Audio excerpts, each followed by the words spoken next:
Hey, welcome to the Aspirian LARP cast. So, here on the Aspirian LARP cast, we're going to be going over the recap of the past LARP session that we played. So, this episode is looking at Season 3, Act 1. And we're going to be looking at specifically at certain points within the LARP recap that point to the gospel or biblical themes. Ecclesiastes 9, verse 4 says, "But he who is joined with all the living has hope. For a living dog is better than a dead lion. For the living know that they will die, but the dead know nothing, and they have no more reward. For the memory of them is forgotten. Their love and their hate and their envy have already perished, and forever they have no more shame in all that is done under the sun." So Ethan's going to start out in the first section, setting up what Act 1 looked like of Season 3. Alright, we start off seeing Jennifer Skinnifer, Prior Policia, and Ethan of House Marshall being sent south by order of King James. With them are all the children, men, and women who are unable to fight the army of the dead that's coming.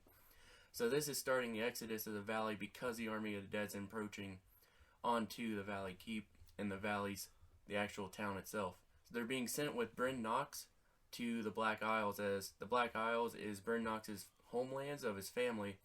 And since it's across the sea some way, they'll be safe from the dead. We also find out that the king has appointed a successor to the throne if he were to die in battle against the army of the dead. This successor is none other than the maiden Jennifer Skinnifer. With that bit of knowledge, we see them traveling along the road, where the party meets with the bandit guild known as Lewith and the Lucky Men. That's Lewith with a TH. You heard me correctly. This was what remained of the bandits guild known as Meredith and the Merry Men. Lewith, knowing that the massive amount of people were unable to battle, has used this to his advantage, trying to gain some drakes. After reaching an agreement with the Lucky Men, thanks to Bryn Knox, the party continued to Cobblestone, which is the city they would have to pass through to reach the shores to get to the Black Isle. Which's agreement was in fact actually their own death warrant, as Bryn tricked them because they cannot read. The party arrives in Cobblestone, and they're actually rejected at the entrance. So they meet this character named the Knight of Sparrows, and we haven't released a whole lot of history on the Knight of Sparrows, but you come to find out that he has some background with Bryn of House Knox. His family is a lesser noble family, and they actually serve the Knox family. The Knight of Sparrows encourages Bryn of House Knox to leave as a result of him being a wanted criminal within the Blackwoods. So Matthew Skinnifer, who is now the Lord of Port Unaday, the Lord of Cobblestone, and the King of the Blackwoods, he knows that Bryn of House Knox has been working against Skinnifer and been working for the crown, and so Matthew wants Bryn dead. On top of that, Jennifer Skinnifer is now deemed as a criminal as well in the Blackwoods as a result of her also being in the King's Court. With all of that being said, the Knight of Sparrows, after being interacted with by the party, he then goes and seeks counsel with the Lord of Cobblestone, Lord of Port Unaday, and the King of the Blackwoods, Matthew Skinnifer. And Skinnifer says that they are able to have an audience with him. Knight of Sparrows returns to the gate. He tells them that none of the refugees can actually enter into Cobblestone, only the party is able to go. So the party has to give over all of their weapons. They are taken and handcuffed and brought into the city as what Matthew Skinnifer says, guests. They're taken to a place called the Boar's Head Tavern, which is a popular tavern within the Blackwoods. And so they're going to the Boar's Head Tavern, they're given a meal, they have stuff to drink, and they're listening to this bard. His name is Canterbury the Magnificent. And Canterbury, he was actually a duke. He had a city that he was a duke over. The title duke was removed from him, and now he's just a traveling bard. Well, Canterbury was in love with a cousin of the Skinner family, and Canterbury, because he dishonored himself and he dishonored the dukedom that he is not able to actually engage with her in a relationship as ordered by Matthew Skinnifer. So as a result of that, Canterbury, he's heartbroken, he's doing love poetry, he's singing songs and getting the party to actually interact with him and give him money for these poems and these songs. Then finally, Canterbury is telling them of information of what's going on. So the dead are all over the Valley Keep. the Thymerian forces, the Solari, are coming back over for the wedding celebration that's taking place in the Blackwoods right now, because Matthew Skinnifer has actually just married Amanda Felix from the Felix house. All of that is communicated to them, and then the most important detail that's communicated to the party is the fact that Jennifer Skinnifer is to be queen in the event that the king dies at the Valley Keep against the Battle of the Dead. The next thing that happens is the party gains an audience after staying in the tavern and encountering tavern folk and the Duke that Jam was just talking about. They gain the audience with Matthew of House Skinnifer, Jennifer's father, the king of the Blackwoods, self-proclaimed king, the lord of the Cobblestone, the lord of Port Unide. And his desire is actually to kill Bryn of House Knox because he has deemed him a traitor of the Blackwoods, of the Black Isles. And he also wants to teach Jennifer and her companions a lesson. Ultimately, you just see Matthew is refusing to listen to reason. Just keep in mind there are thousands upon thousands of refugees outside the city walls, just making camp, waiting for all this to blow over. So they were promised that they could go through to the Black Isles. The only way to the Black Isles would be then through Cobblestone. So keep that in mind, that Matthew of House Skinnifer has fortified the city of Cobblestone so the refugees can't go through. So during the negotiations, during this scene with Matthew of House Skinnifer, there's actually an influx of Solari forces that have come and overrun Cobblestone. And this actually takes Matthew of House Skinnifer by surprise, because he had been planning the entire time to have the Solari forces invade. So what you have going on is a massacre of all these refugees, all the House Skinnifer knights, all the House Knox knights. People are just dying left and right. This battle is going on and on and on. Probably what seemed like a few hours for those who were playing, but it wasn't, obviously. And towards the end of this battle, this big climax, you get Matthew of House Skinnifer is weak, he's tired, he's obviously an old man fighting all these Solari men, and Bryn finds him, tackles him to the ground, and then something peculiar happens, and we're calling it the drop. You just see thousands of people, the surviving refugees, the knights that were fighting, literally swords clashed, just dropped to the ground dead. So amidst all this chaos with Bran dropping dead, you had the Mad Lord Felix dropping dead, Jennifer's looking around, and you actually see Matthew of House Skinnifer bleeding out from his fight with Bryn of House Knox. He looks to Jennifer, says it's too late, King James was dead, and that they had been betrayed. And what that meant was he was fully aware what the Solari were doing. They were coming to aid him in taking the life rune. And on top of that, the Solari then, maybe not Matthew, but the Solari knew this was actually going to be a side effect of the life rune being pulled out. That is the drop happening. Thousands of people, I think we said 2/3 of 3/4 of the world's population just completely wiped out. So if you're really getting on to us about copying Infinity War, we made it more severe. So with the drop happening, you have Solari dead on the ground, you have Skinnifer dead on the ground, then you hear trumpets going on in the background, you hear foot soldiers marching, and then what's going on is then the party encounters the mastermind behind everything, the Order of Meraxes. If you guys remember, Meraxes was the elemental in the previous 500 years in the past, where we were seeing the draconic wars going on that really shaped the desolation of Thymeria. So the Order of Meraxes, you have a knight coming in proclaiming himself Atreus of the Order, or the Knight of Meraxes. And he's telling the party, you're going to bow to me, essentially bowing to Meraxes, and pledge yourselves to this new world order. Ultimately, the party was like, no, we're not going to do that.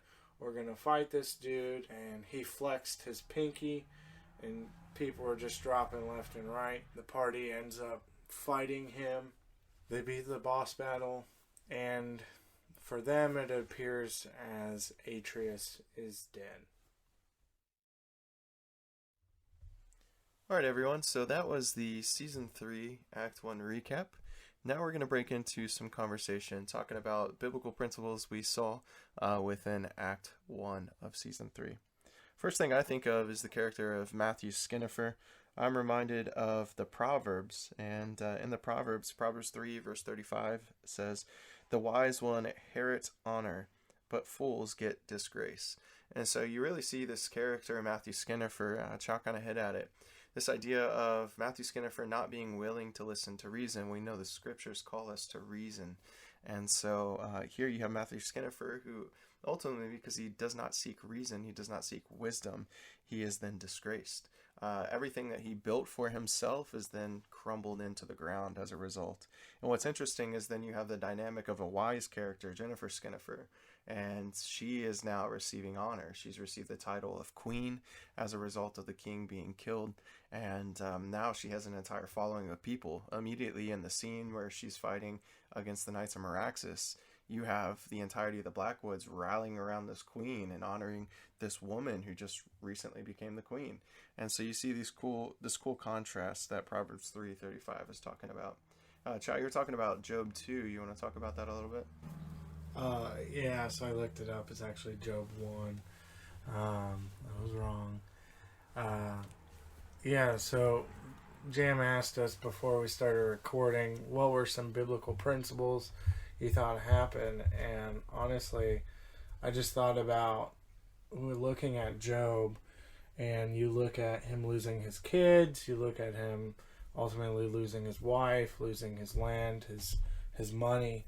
And if you read that without the context of anything prior, that is Satan going to God and asking God permission to test Job, or even anything after that where God ultimately reveals he knows best, and he tells Job, he rebukes Job, where were you when I made the heavens? Where were you when I made the earth?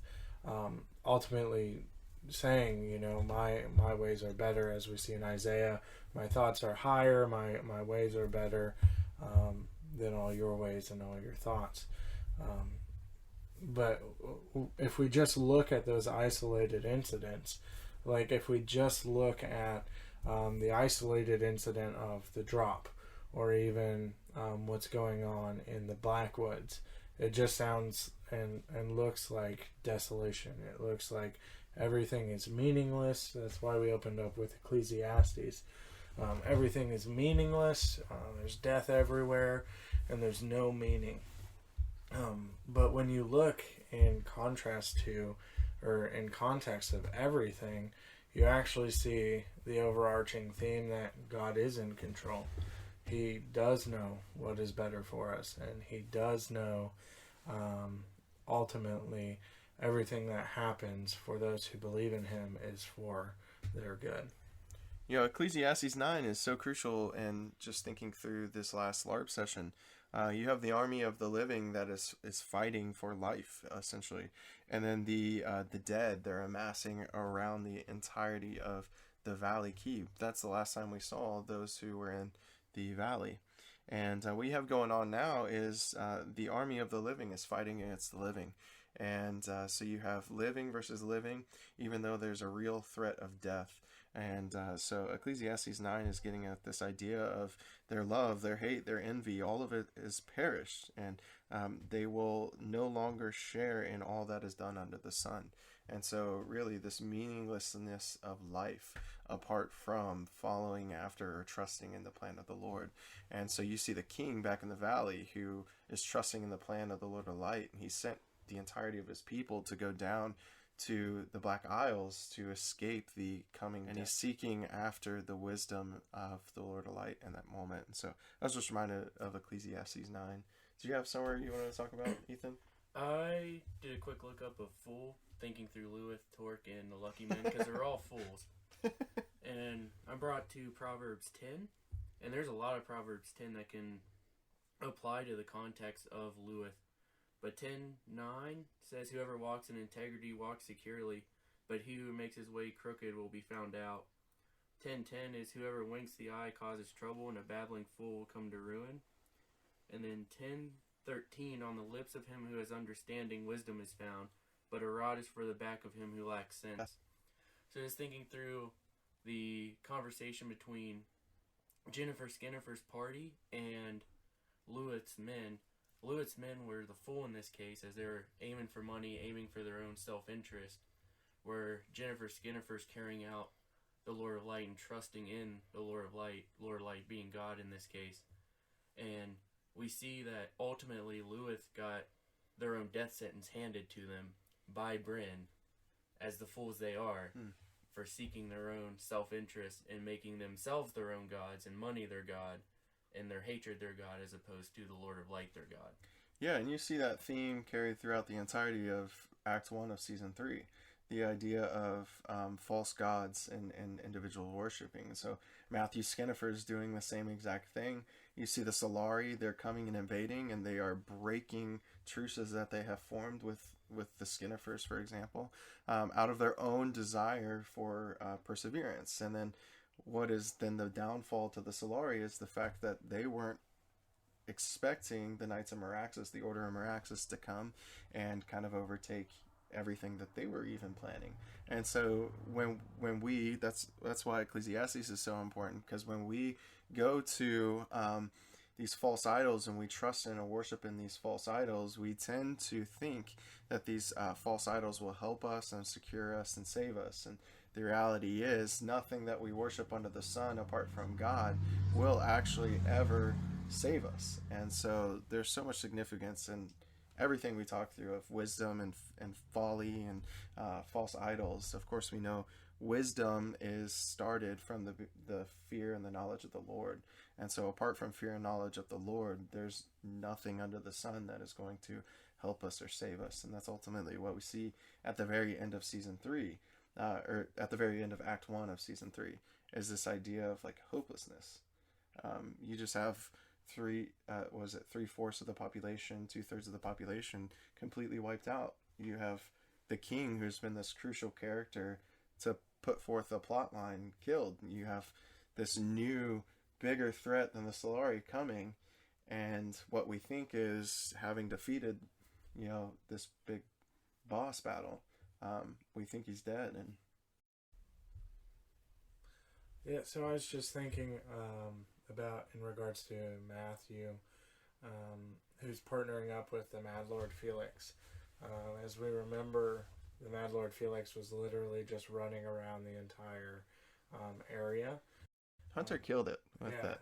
I mean, Hunter did great, but it really proves this point that I'm about to bring up from Proverbs 18. Says, "Whoever isolates himself seeks his own desire. He breaks out against all sound judgment. A fool takes no pleasure in understanding, but only in expressing his opinion." So you look at Matthew, and he's literally partnering up with a madman.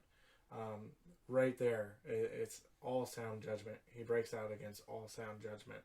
The Mad Lord Felix had no idea what was going on. The entire time he's recalling back to the war on Ursine Mountain. And Matthew partners up with him for the military. aspect of it. And ultimately, we see his downfall. He dies. The Mad Lord dies. Everything they had built falls, is destroyed by the Knights of Meraxes. So he's demonstrating this proverb to a T.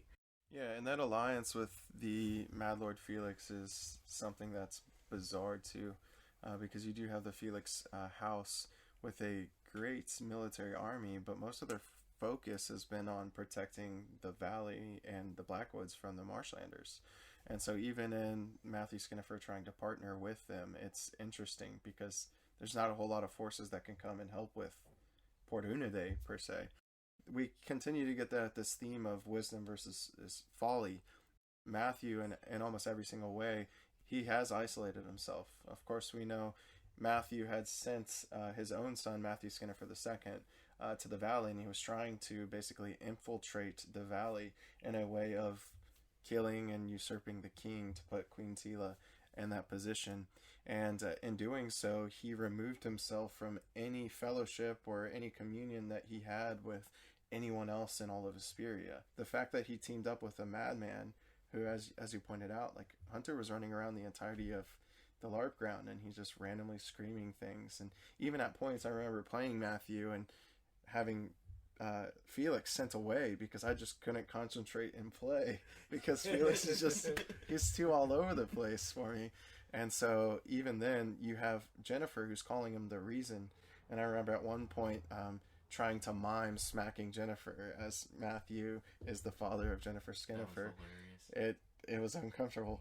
That's why it was hilarious. Tried to smack my pretty wife. I did, yeah. But you have the scene where he is quite literally smacking, and that is to communicate, like, he doesn't want to hear reason. He's not interested in it. Once again, he's only interested in wealth and fame and power, and only interested in keeping that title that he proclaimed for himself. The Lord of Port Unide, Lord of Cobblestone, and the King of the Blackwoods. And ultimately we see that his folly leads to his ruin. His isolation from other brothers and sisters within the valley leads to his ruin. And even his turning away from everything he's learned and knows about the Lord of Light has led to his ruin. Yeah, so just thinking about, you just brought up the fact that he's a self-proclaimed king. Thinking about the Lord's anointed, when you think about David versus Saul, like the Lord literally takes the anointment away from Saul and says David is going to be the one who establishes the kingdom, and from him is going to be the one who establishes the forever throne. So it's so cool to think about that self-proclamation versus the Lord's actual anointing.